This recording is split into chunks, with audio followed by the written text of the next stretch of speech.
so fun. Yeah. So much fun. How's it going, everyone? My name is Adam and welcome back to Driven Nashville. We have this incredibly beautiful day here in March, and I'm talking about one of my all-time favorite cars today, and that is the Mazda Miata MX-5. But not just any normal Mazda Miata MX-5. We have two, not one, but two Mazdaspeed MX-5s. This one's from 2005 and this one's from 2004. Now, this one we actually just bought to source specifically for track days. We're going to be introducing some track day content in 2022 here. And also, this one has been built by a tuner in Middle Tennessee area called Ian. He's become a really good friend of mine over the last 4 years, and he's going to be on camera a little bit today talking about his specific build. I have to say, with this Garrett turbocharger, this is arguably one of the best sounding engines I have ever heard. It's incredible. Now, the Mazda Miata has been out since 1990, I believe, and I think they introduced it in the auto show in '89. Originally released with a 1.6 liter four-cylinder, and it made about 116 horsepower, and that was called the NA. And then there was the NB, which had a little bit more horsepower. I believe they bumped it up to about 141. Then there was the NC, which again bumped it up again. And then the ND, the final iteration, I believe has around 175, 178 horsepower, something like that. A 2,400 pound vehicle. So it's extremely light. It also has a 50-50 weight balance distribution. So it's just extremely nimble, low to the ground. You know, they followed the ethos in basically overseas, right, where they developed this car. I think they built it in the Hiroshima plant, actually, Mazda did. But they followed this ethos, right? And it's like horse and rider. I think they called it Jimba Itai or something like that. And so that is all about just connecting you to the vehicle. And I think this car gives you a driving experience that's second to none. In fact, one of the reasons why I wanted to buy this specific car is because I've gotten so into sim racing, specifically iRacing and VR, that the most fun car in the entire game is literally the MX-5. It's a newer version of the MX-5, I believe it's the NC version, but still, this being the NB version, still arguably a better looking car than the newer ones. I really like the looks of the classics, and it's just an awesome car, guys. Now, I do want to talk specifically with the Mazdaspeed. This is a pretty limited production car. Why they made over 1 million Miatas. They actually made their 1,000th Miata sometime in like 2020. They had a big press release about it. But this particular car, there's about 5,000 of them. I think it's like 5,400 that were ever produced. And it's the only factory turbocharged Miata ever produced. So all of the other generations and all the other cars are just basically called NA, right? So they're naturally aspirated. So they're significantly down on power. This particular car had about 178 horsepower when it was released. Now Ian's here, his has, and I don't want to speak for him, so he'll tell you about it, but I think this is putting well over 300 horsepower to the crank. So an unbelievable amount of power and performance for an unbelievably tiny vehicle. Now, both of these cars feature 6-speed manuals. They both have some upgrades specifically built for the track. As you guys know, if you're going to take a car like this to the track, you do have to have a roll cage. So I'm going to go through in the next clip and just talk a little bit about this specific upgrades on this car, and then I'm going to bring Ian in and he'll talk about his car. Thank you so much for watching, guys. I really appreciate it. Please share this with people that you think might enjoy the content. And I just wanted to give a quick shout out to the people of Ukraine and all the challenging situations they're struggling with. We're just unbelievably grateful and blessed to be able to focus on this type of content, in a world right now that is freaking losing its mind. My wife is Ukrainian, my mother-in-law is also Ukrainian. They've been living with me. They've been stressed out of their minds these last week and a half and having a lot of anxiety over it because they still have family there. And it's just a really awful situation. But overall, we do hope you enjoy the content, and thank you so much for watching. Let's get into the next clip. Hey guys, I wanted to talk a little bit about this specific, or our specific 2005 MX-5 here, the Mazdaspeed. So just so if you wanted to build this car, you have an idea of how much it costs and what went into it. So all said, this is about a $7,000 build in addition to buying a Mazdaspeed, which you're gonna find a nice one like this with low miles, good condition, somewhere between $12,000 and $16,000 currently in 2022. We are gonna put a livery on this, and in fact, the next video that I release specifically with this car is gonna be talking about how we're gonna make it work and run on the track. Now I wanna bring Ian in and we're gonna talk about his incredible car. Hey guys, this is Ian. He is a Middle Tennessee tuner, and this is his car that he built. So Ian, you want to tell the folks a little bit about what you've done and your baby? How are you doing today? Thank you for having me, Adam. My pleasure. And it's a beautiful day out. Couldn't ask for a better day. Perfect day for these cars especially. This is my 2004 Mazdaspeed Miata. I've wanted one since I could drive, pretty much. My original car was a 1991 NA Miata, and I just fell in love with them. Don't think I could ever not have one. They're probably the best driving experience you can have for the least amount of money Right. that there is. So tell us a little bit about what you've done with your specific Miata. Now this is an NB, Mazdaspeed 04, right? Very similar car to that. So this car has probably a little under 350 wheel horsepower. It's got quite a bit larger turbo than factory. It's a Garrett GTX 2871 T51R mod turbo. Makes it very efficient power. The engine is actually still factory internal. The Mazdaspeeds came with factory forged internals. A lot of people say you can't get over 250 out of them. I say that's wrong, obviously. I've had this one for about 2 years now and romp on it all the time, and it's done great. I think you do need supporting mods though. You need good fuel system, a little bit more oil pressure, good intake, and you got to keep the engine cool. With all that being said, fuel system on this car I've redone. It is all materials that I've made from Vibrant Performance. You buy just your fuel line, you buy your fittings, and you build it yourself. It's all -6 AN lines all the way from the fuel tank forward. Helps with fuel. It's got Injector Dynamics 1050X's injectors, so it's getting plenty of fuel. It is a flex fuel vehicle, so it does have it does run on E85 as well. That's one reason why it can get the power it can at only about 18 psi of pressure from the turbo. So it's running 18 pounds of boost. 18 pounds, yeah. Wow. That's on a good day. So are you running usually 93 right now? Right now is E85. E85. Okay. Yeah. So it should be a little fun today. Oh well, it's nice and hot. I need new tires, so it'll be a fun drive. Okay. Well, people look forward to that. We are going to do a POV drive. So. Oh yeah. Anything else notable to mention on it? Something I always recommend on Miatas is a good cooling system. The original cooling system kind of sucks. You've got your water pump right here, and then your outlet comes out right here. So water has nowhere to go. If you're going to make anything over factory power, I always suggest doing a coolant reroute, which you can see right here. Essentially, it just blocks off the front and opens up in the rear and makes coolant run all the way through the engine. It is definitely a must if you're going to make anything over 150. It's just going to help the engine last so much longer, be more reliable.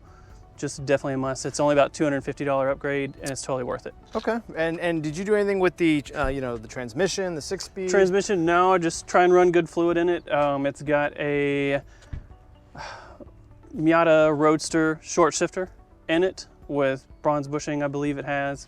Makes it feel great.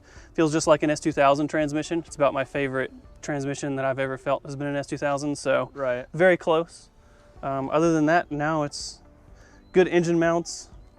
Everything else is factory. Okay. Well, inside at least. Well, you've done a few things on the exterior here. Let's just take. I mean, I see you put some downforce into it. Yeah. So I like it is a lot more than this one even. I have a R-Theory front splitter on it. He is out of Toronto, Canada, I believe. I have his whole flat underbody as well that I'm gonna put on here pretty soon. And then the wheels and also here. His hood vents. Hood vents? Oh yeah. His hood vents. Shut the hood real quick. Show people the hood, man. This thing is hot. His hood vents are amazing. Look at this. Love this hood. Even on a very warm day, if you're driving, so cool. It will stay about 180 degrees coolant temps. So you can get on it all you want, and coolant reroute and those vents, you're not gonna have any issues with cooling, ever. Doesn't matter how much power you're doing. So these are Volk wheels? They are Volk TE37s. They're 16 by 8. So one inch, why'd you go with 16s? Just better look? I like the 16s better on the NBs. I think the fender well is a little larger than an NA, so I kind of think the 16s feel a little bit better. These cars originally had 17s, and I think they're a little bit too big. Right. So 16s. Isn't that interesting? Wheels that are too big, right? Yeah. Oh boy. I've always That's wanted controversial. some TE37s, and here they are. So. All right, real quick, we just want to talk a little bit about the interior and just some of the things that you've done in here, because it's quite nice in here, actually. It is. I tried to modernize it a little bit. You got some carbon fiber pieces from Carbon Miata on the radio bezel there and some other stuff. I got some rev limiter gauge faces as well. So the gauge cluster is new, has been replaced. I think it goes with the red interior a little bit better. Same as the AC controls and stuff down there. I love your wheel too. I want to replace the wheel in that one. Yeah, a good wheel is always good to have. This one with the hub, it puts it out a little bit more. I'm pretty tall, so I kind of need it to be closer to me, or I'm touching my knees. Yeah, because you can't adjust the steering wheel; it's fixed, right? It is, yes, it's fixed. So that's one negative for me too, because my legs are just long enough. So. Yeah. Well, very cool, man. I absolutely love. I mean, really, I love your vehicle. I loved it so much when we drove it a couple weeks ago. That's why I bought that one. So, let's take these things out on the road now, guys. Show you a point of view drive, because really, I think if we're going to talk about these cars, it'd really be an injustice not to drive the heck out of them. We've got a perfect day. We're going to go down some really low traffic, roads in my area, and we're going to keep it to the speed limit, except for the very small portion of time we're going to show you what these cars can do. Okay. What's up, guys? Welcome to my point of view drive. Here with Adam. Everybody knows him. I want to say, guys, we're shooting the point of view drive with Ian's because his is like all done up. Mine's very similar, but I'm gonna shoot mine in a different video. So. Cool. Straight. Take a left here. We're gonna try and find some fun roads to take this car on and let it stretch its legs a little bit. Get some heat in the tires and see what it'll do.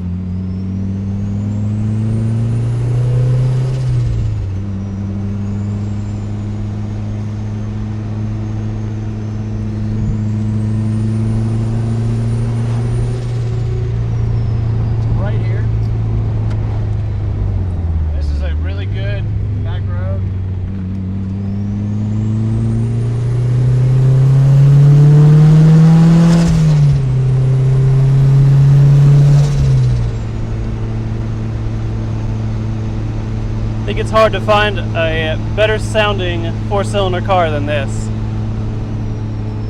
Between the turbo, vibrant exhaust, everything.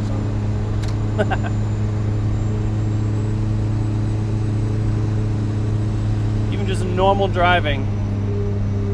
Turbo is just screaming, sounds good. Sounds like a little jet engine up there. Good. It's the best sounding thing I've ever heard on a car.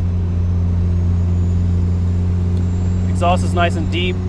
It's quiet when you're just driving and don't want it to be loud. It's pretty tame, and when you get on it, it's loud. It sounds good. It's got a good variation between it. Right. This is a really cool down and right.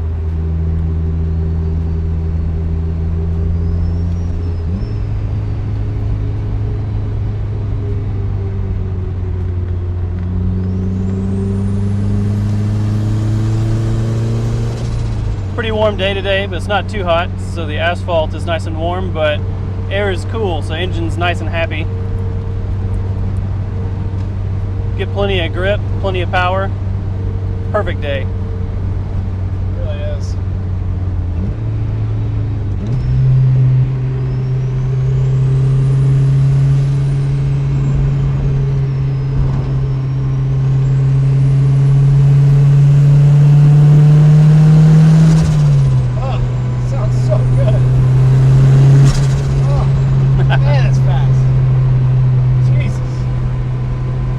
Turbo going in front. Yep.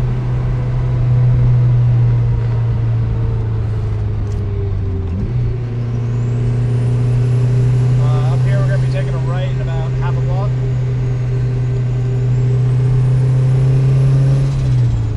So how does the weight feel in the steering wheel, the brakes? So the weight, my car actually does not have power steering, so it is very telling what the wheel is going to do, what the car is going to do. You can feel it in the steering wheel. Every little bit of movement, you can tell what the car is doing. It gives you a very personal feel to the car and makes it just that much more enjoyable to drive, I think. A lot of people won't pull the power steering. It definitely doesn't make it a daily driver. It's not something you want to drive around in traffic and parking lots and things like that, because it is a little stiff. But once you get moving, honestly, you can't even tell that the power steering's gone. Right. It's like a Lotus. Yeah. Gives you more room, more air movement around the engine, keeps everything a little bit cooler, especially if you're going to make more power, staying in boost longer, if you're trying to race, that kind of thing. It's kind of why I did it. I'm a pretty big guy. The stiffness of the steering wheel doesn't really bother me that much.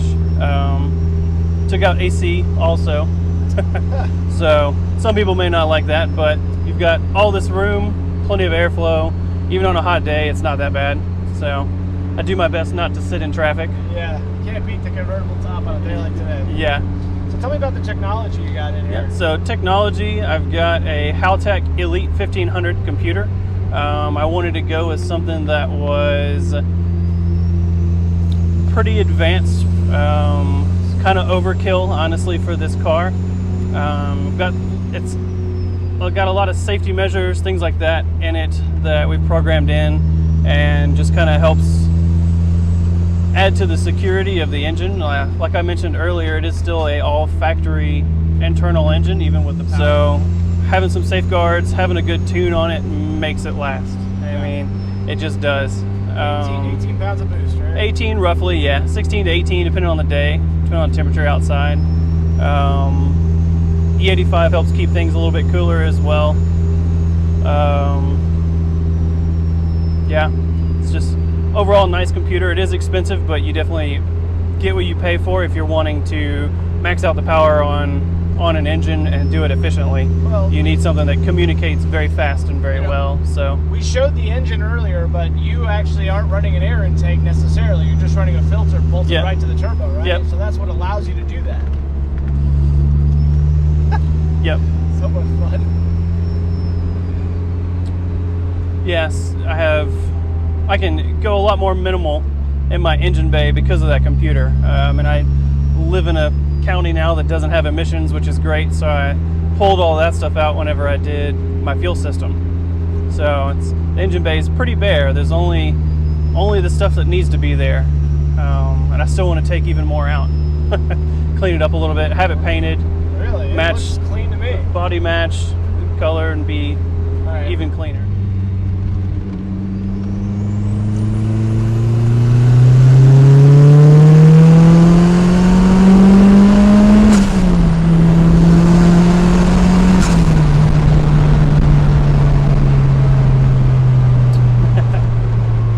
Super fun. Can't get over the turbo noise. Oh, God, it sounds amazing. It is amazing, for sure. That's the best sounding turbo engine I've ever heard, period. Hands down. It's only a 4-cylinder, 1.8 liters. Yeah. Get out of here. It's amazing.